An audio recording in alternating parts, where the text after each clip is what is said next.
अस्सलाम वालेकुम। गुज़श्ता 1.5 साल से मुल्क के आसाबी मरकज यानी इस्लामाबाद में ऐसी कोई मजलिस नहीं जिसका आगाज तहरीक इंसाफ के दोबारा इक़्तिदार के खौफ से ना होता हो और इख्तिताम इस उम्मीद पर ना हो कि कोई तो कुछ कर लेगा। आखिर इमरान खान को वापस लाने के लिए तो नहीं निकाला गया। इमरान खान का रास्ता रोकने की कोशिश में पाकिस्तान का निजाम अमली तौर पर तशन्नुज का शिकार हो चुका है। इन कोशिशों को जरा नजरियाती सा रंग देने के लिए मुल्की निजाम को अब ऐसे कई दानिश्वर भी मुयस्सर हैं जो निहायत पढ़े लिखे अंदाज में अपने मफादात को नजरिया बनाकर पेश करने लगे हैं। मसलन इस्लामाबाद में अबूरी जमहूरियत का नजरिया आजकल बड़ा मकबूल है। इस नजरिए के मुताबिक पाकिस्तान अभी तक इस काबिल नहीं हुआ कि यहां मुकम्मल तौर पर जमहूरियत नाफिज हो सके, इसलिए बवक्त जरूरत ताकत का इस्तेमाल करना न सिर्फ जायज होगा बल्कि ऐन सवाब होगा। इस नजरिए का कुछ गुनाह सवाब साबिक chief justice of Pakistan Umar Ata Bandial को भी जाता है, जिन्होंने एक रोज बरसरे अदालत फरमा दिया था कि मुल्क एक अबूरी दौर से गुजर रहा है। हमारे जजों का शौक तकल्लुम अगर बढ़ जाए तो इसी तरह की बेमानवियत कानून का हिस्सा बन जाती है।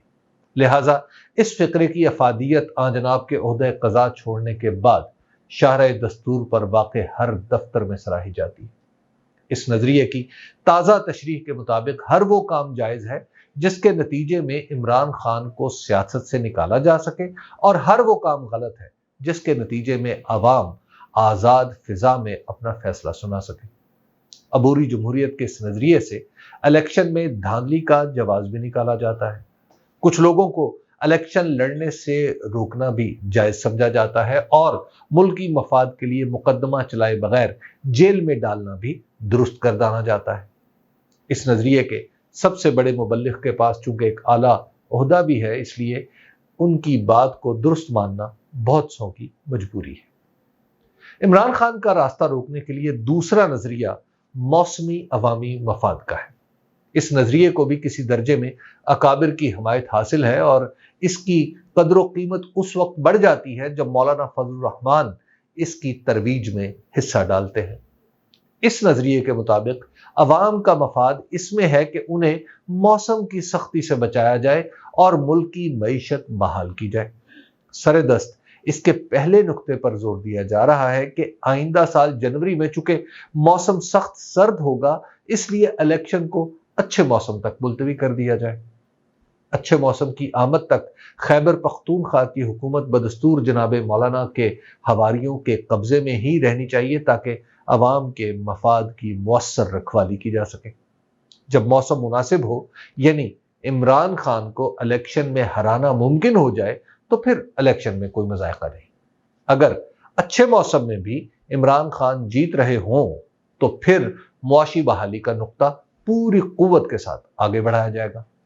मुआशी बहाली के बावजूद भी इमरान खान जीत रहे हों तो फिर इलेक्शन उस वक्त तक न कराए जाएं जब तक पाकिस्तान का खलाई साइंस का इदारा स्पार्को रॉकेट लेकर चांद तक नहीं पहुंच जाता।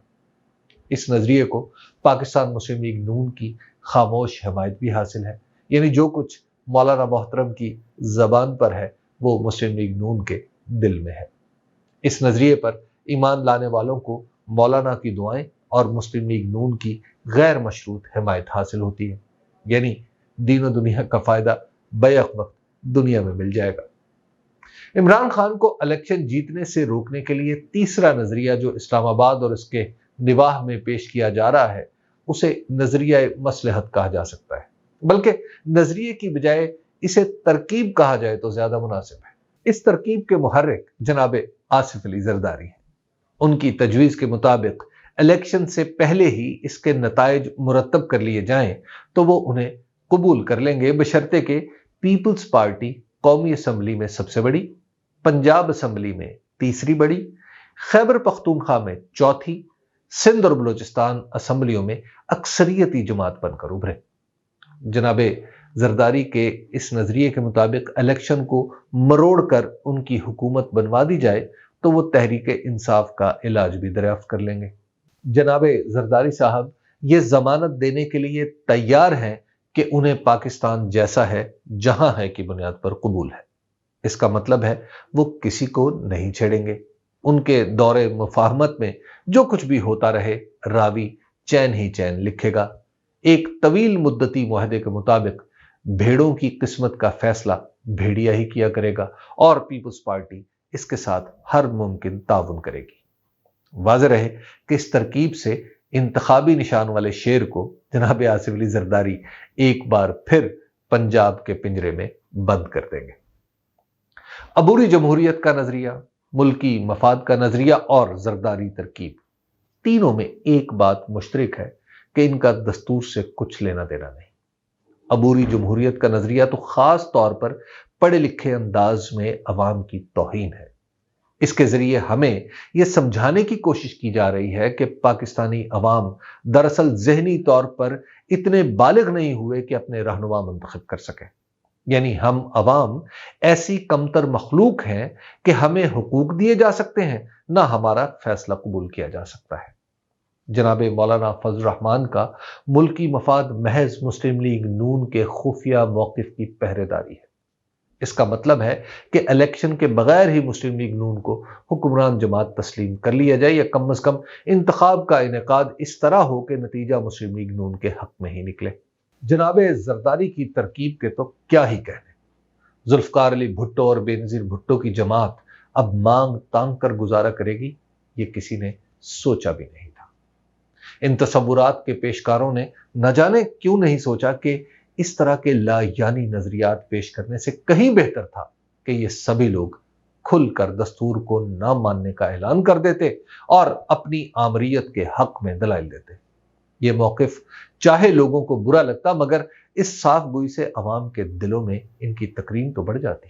ان حرکتوں سے تو یہ ثابت کیا جا رہا ہے کہ پاکستان میں جمہوریت کی واحد علامت عمران خان ہے اور ان کے مخالفین محض شجر اقتدار سے پیوست آکاس بیلے۔ چین کا 2500 سال پہلے گزر جانے والا کنفوشس ہو، 2300 برس پہلے ٹیکسلا سے پڑھنے والا کوٹلیا چانکیہ ہو، ایتھنز کے بازاروں میں حکمت کے موتی رولتا سقراط ہو، افریقہ کا ابن خلدون ہو یا اٹلی کا میکیاولی، یہ سبھی علم سیاسیات کے امام ہیں۔ ان لوگوں نے دنیا کو بتایا کہ ریاست، حکومت، عوام، سیاست اور معاشرت کا آپس میں کیا تعلق ہے۔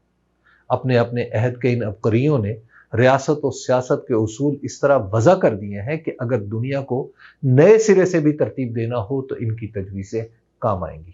ان سبوں کے درمیان اختلاف بھی ہے اور کافی شدید بھی، لیکن ایک بات پر اتفاق ہے کہ دنیا میں کوئی ریاست اندرونی تضاد کا شکار ہو کر نہیں چل سکتی۔ یہ نہیں ہو سکتا کہ ریاست کے حکمران ایک سوچ کے حامل ہوں، عوام کسی الگ خیال کی پیروی کریں اور نظام چلتا رہے۔ ابن خلدون تو کہتا ہے کہ ایسے میں ریاست کو ہی اپنی اصلاح کرنا پڑتی ہے، ورنہ لوگ ملک چھوڑ چھوڑ کر جانے لگتے ہیں۔ صدیوں پرانا یہ سبق جسے تاریخ نے درجنوں بار درست ثابت کیا ہے، غالباً اسلامی جمہوریہ پاکستان کے اکابر کے نزدیک اپنی صحت کے لیے مزید تجربات کا محتاج ہے۔ اس لیے ابھی اس مملکت خداداد میں اس کو سمجھنے یا اس پر عمل کرنے کی ضرورت نہیں۔ ہمارا تضاد بھی یہی ہے کہ خواص کی سوچ عوام کے خیالات کی آئینہ دار نہیں رہی۔ روایتی مسندوں پر تشریف رکھنے والے چاہتے ہیں کہ ہمیشہ کی طرح ان کی ہر بات پر ایمان لایا جائے۔ خاک نشینوں کا ارادہ ہے کہ نظام کہن بدل جائے اور عمران خان اس ارادے کی علامت بن چکے ہیں۔ دستور کے مطابق الیکشن کی دلیل بھی انہی کے حق میں ہے اور عوامی شعور کا تقاضا بھی یہی ہے۔ باقی ساری بچگانہ قسم کی چالاکیاں ہیں جن سے کسی کو فائدہ نہیں ہونے والا۔ محض بھولا ہوا سبق یاد دلانے کے لیے عرض ہے کہ ذہانت اصول کے تابع ہوتی ہے اور چالاکی مفاد کے۔